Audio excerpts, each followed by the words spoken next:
Assalamualaikum Ibu Desi. Waalaikumsalam. Bagaimana kabar? Alhamdulillah. Terima kasih Ibu karena telah bersedia untuk saya nanti akan melakukan supervisi. Nah, ini merupakan salah satu tugas saya di Guru Penggerak, bagaimana mempraktikkan coaching pada supervisi akademik. Ibu, nanti ini Ibu akan mengajar di kelas berapa? Saya akan mengajar di kelas 11 perhotelan. 11 perhotelan. Materi apa ya Ibu? Materinya Invitation. Ibu, tujuan pembelajaran yang akan Ibu capai nantinya apa ya? Oh ya, jadi tujuan pembelajaran yang ingin saya capai itu ada dua. Yang pertama yaitu melalui pengamatan, peserta didik nantinya mampu menganalisis fungsi sosial, struktur teks, dan unsur kebahasaan dalam undangan resmi maupun tidak resmi. Yang kedua yaitu melalui diskusi kelompok, peserta didik mampu membuat undangan resmi atau tidak resmi dengan unsur kebahasaan yang baik. Tujuan pembelajarannya jelas ya Ibu yang ingin dicapai. Kemudian Ibu, nanti area pengembangan yang Ibu kembangkan seperti apa ya? Area pengembangan yang ingin saya kembangkan yaitu saya ingin lingkungan kelas yang menyenangkan. Jadi siswa di sini dapat membuat siswa jadi lebih aktif dalam belajar. Lingkungan kelas yang menyenangkan sehingga membuat siswa aktif ya Ibu. Nah, untuk mencapai pengembangan ini dengan tujuan pembelajaran yang akan kita capai, Ibu kira-kira bagaimana strategi yang Ibu gunakan nanti pada saat pembelajaran? Strategi yang akan saya gunakan yaitu melalui belajar kelompok pastinya. Kemudian ada juga saya menggunakan media krisis. Kemudian adanya tugas yang kreatif. Kalau misalnya untuk yang strategi pengelompokan, berarti nanti Ibu akan mengelompokkan jadi di situ tuh sesuai kemampuannya. Jadi kemudian untuk yang krisis ini menggunakan tulis untuk asesmennya ya Ibu. Untuk asesmennya. Kemudian tugas yang kreatif ini gambaran tugasnya bagaimana ya Ibu? Tugas yang kreatif yaitu di mana mereka nanti membuat sebuah invitation undangan di situ mereka akan menghias undangan tersebut seperti itu. Jadi ada sesuatu yang kreatif mereka lah, secantik apa undangan yang ingin mereka buat. Oke, terima kasih Ibu. Nanti pada saat Ibu mengajar izin untuk masuk melihat pembelajaran Ibu. Ini juga merupakan pembelajaran bagi saya. Semoga setelah belajar dan izin Ibu ya, nanti setelah observasi di kelas nanti akan ada lagi percakapan setelah kita observasi. Ini saya Ibu. Boleh. Oke Ibu, mungkin cukup sekian. Terima kasih ya Ibu.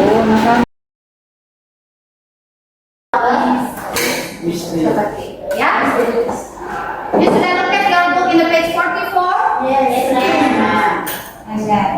Ini adalah kontak ya. Ini kalau yang informal itu dia hanya biasa saja ya. Hanya ada kata pembukanya, salamnya, hanya ada nama orang yang ingin diundang, ya. And then ada the hostnya, tujuan dari undangan tersebut. Kemudian ada tanggalnya, ya. Kemudian ada pesannya, ya. Meninggalkan salam terakhir, and then closing. The name, jangan lupa bentuknya harus ada nama si pengundang.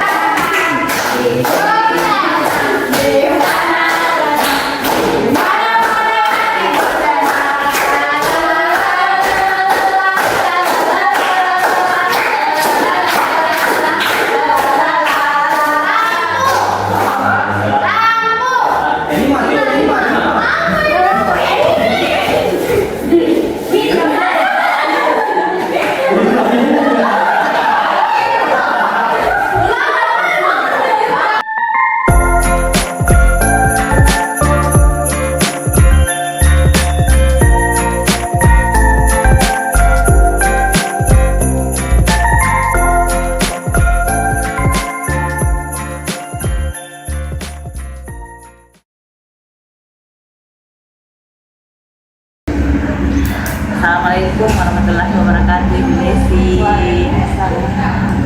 Bagaimana kabar? Sehat ya Ibu? Ibu, dari kegiatan yang sebelumnya kita kan sudah observasi. Nah, hari ini lanjut dengan pasca observasi. Pasca observasi.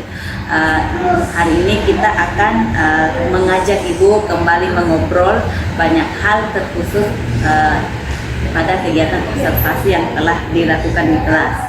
Nah, sebelum saya menyampaikan beberapa catatan, saya ingin mengajukan beberapa pertanyaan di Ibu terkait dengan observasi yang telah dilakukan bersama. Bisakah Ibu? Ibu, izin bagaimana perasaan setelah melakukan observasi? Oke, perasaannya ya, perasaan saya yang pertama saya pastinya lega, yang kedua senang karena saya bisa dipilih jadi salah satu guru yang diobservasi untuk CIP. Terima kasih Ibu ya. Ibu kemudian bagaimana ini? Saya mau lebih tahu lagi perasaan Ibu pada saat saya ada di dalam kelas. Misalnya saat Ibu mengajar, saya ada di dalam kelas. Ya, sebelumnya waktu pura itu saya berpikir bakalan canggung nih, gitu. Ada yang lihat gitu kan. Ternyata saat di dalam semuanya berjalan baik ya. Saya bisa terjadi aja.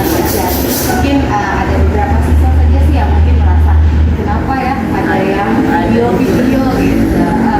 Tapi untuk semuanya enjoy. Oke. Ibu lanjut berbicara tentang observasi, ini lebih ke kegiatan observasi. Bisa tidak Ibu menceritakan kegiatan-kegiatan pada saat Ibu melakukan pembelajaran di kelas? Kegiatan saya pada saat pembelajaran secara keseluruhan sudah, menurut saya ya, sudah sama sesuai dengan FPK yang saya buat, di mana di situ sudah pembelajarannya itu ada diferensiasi karena di situ ada kontennya ya, kantor, kemudian ada produk yang dihasilkan oleh peserta didik. Produk ini dihasilkan sesuai dengan minat mereka. Ada yang mau jadi misalnya undang tahun jadi gambar, ada yang buat formal ya. Memang yang saya lihat pada waktu Ibu mengajar, siswa sangat antusias karena bukan apalagi hanya diakhiri dengan asesmennya membuat lewat visi. Wah, itu pengen nambah terus soalnya. Memang ayo main lagi. Ya, betul sekali Bu, seperti yang Ibu ceritakan itulah yang juga saya amati. Kemudian Ibu, saya bertanya selanjutnya itu, adakah hambatan yang Ibu rasakan pada saat baik sebelum maupun pada saat observasi? Iya, hambatan yang saya rasa waktu awal karena pembelajaran kita di siang hari, jadi saya berpikir aduh ini minatnya siswa pasti sudah bahasa Inggris. Ya, karena kita mulai jam 11 ya Ibu. Siang kan. Kemudian yang kedua yaitu hambatan yang saya rasa yaitu saat saya di bagian kelompok. Oh betul, saya juga ada catatan tentang itu. Iya. Untuk pembagian kelompok, menurut Ibu alasan dari hambatan pembagian kelompok ini apa ya Ibu? Oh iya, waktu pembagian kelompok ini karena saya menggabungkan dengan ice breaking, jadi di sini saya hanya membentuk 2 kelompok. Jadi di situ ada banyak siswa dalam satu kelompok karena hanya 2 kelompok yang saya buat.